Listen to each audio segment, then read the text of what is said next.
అబ్బా! మొన్నట్ల పహల్గామ్‌లో అయినటువంటి ఏదైతే ఉగ్రవాద దాడి ఉన్నదో అప్పటి నుంచి ప్రపంచం మొత్తం అతలాకుతలమవుతున్నది. ఎవ్వలికైనా సరే బుగులు పుట్టే పరిస్థితి అవుతున్నది. సరే ఈడ ఆడని కాదు, ఇప్పుడు ఏకంగా విజయవాడలో కూడా చాలా ప్రమాదం ఉన్నదని చెప్పి హై అలర్ట్లను జారీ చేస్తున్నారయ్యా పోలీసు అధికారులు, ఇంటెలిజెన్స్ పెద్దసార్లు. మరి ఏమిటి కోసానికి ఉన్నట్టుండి విజయవాడకు వచ్చిన గండం ఏందని అంటారా?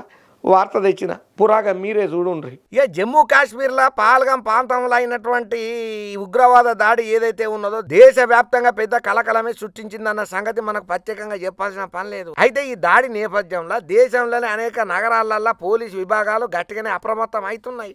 ఇదే క్రమంలో ఆంధ్రప్రదేశ్లలో విజయవాడలో కూడా ఉగ్రవాద కదలికల మీద పోలీసు పెద్దసార్లు గట్టిగానే నిఘా పెట్టిండ్రు.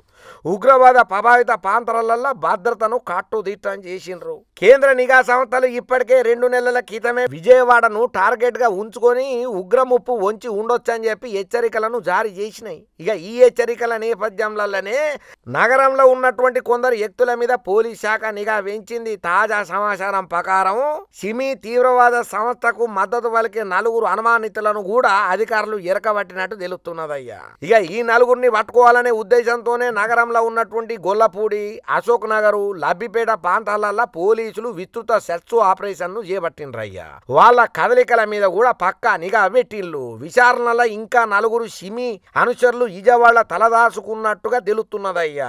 ఇక ప్రస్తుతం మొత్తం 8 మంది అనుమానితుల మీద దర్యాప్తు అయితే కొనసాగుతున్నది. వీళ్లను పట్టుకునేందుకు పోలీసు బృందాలు గట్టిగానే రంగంలోకి దిగినాయి. ప్రతి చిన్న సమాచారాన్ని జాగ్రత్త విశ్లేషణ చేస్తా ఉగ్రవాద ముప్పును అడ్డుకునేందుకు నిఘా సంస్థలు, స్థానిక భద్రతా దళాలు కూడా కలిసి పనిచేస్తున్నాయి. దేశ భద్రతను సవాలు చేసేటట్టు మారుతున్నటువంటి ఉగ్రవాద కదలికలను ముందుగానే పసిగట్టి వాళ్ళని అడ్డుకునే లక్ష్యంగా అధికారులు, పోలీసు యంత్రాంగం యావత్తు ప్రయత్నం చేస్తున్నదయ్యా. పహల్గాం దాడికి సంబంధం చేసినటువంటి పరిణామాలు ఇంకా చల్లారక ముందే విజయవాడ వంటి శాంతియుత నగరాలలో కూడా ఉగ్రదాడుల ముప్పు వార్తలు ఎలుగులకు అచ్చుడు తీవ్ర ఆందోళననే కలిగిస్తున్నది. ఏందో ఏమోనుల్లా ఎప్పుడు కూడా పబ్లిక్ ను ప్రశాంతంగా ఈ దౌర్భాగ్యులు, దరిద్రులు, మొదనష్టపోలు ఉంచనట్టే ఉన్నారు. ఏం రోగాలు పాడుపడతాయో ఏమో, ఏడేడికెంచో వచ్చి మొత్తం మన 2 తెలుగు రాష్ట్రాలలోనే మంది మోపైతారు. మన దేశంనే ఆగం చేద్దామని చూస్తారు. వీళ్ళ శీతలలకు జట్ట ఉట్ట, వీళ్ళ తలపండు వెలుగా, ఇలా తాళ్ళు దిగని చెప్పి అడ్డగోలుగా ఈ ఉగ్రవాద దాడుల పేరుతోని అన్యాయంగా అకారణంగా పొట్టన పెట్టుకుంటున్న వాళ్ళను అడ్డగోలుగా తిట్టబట్టిన రయ్యా ఈ ముచ్చటెరికైనప్పటి నుంచి పాతి ఒక్కలు.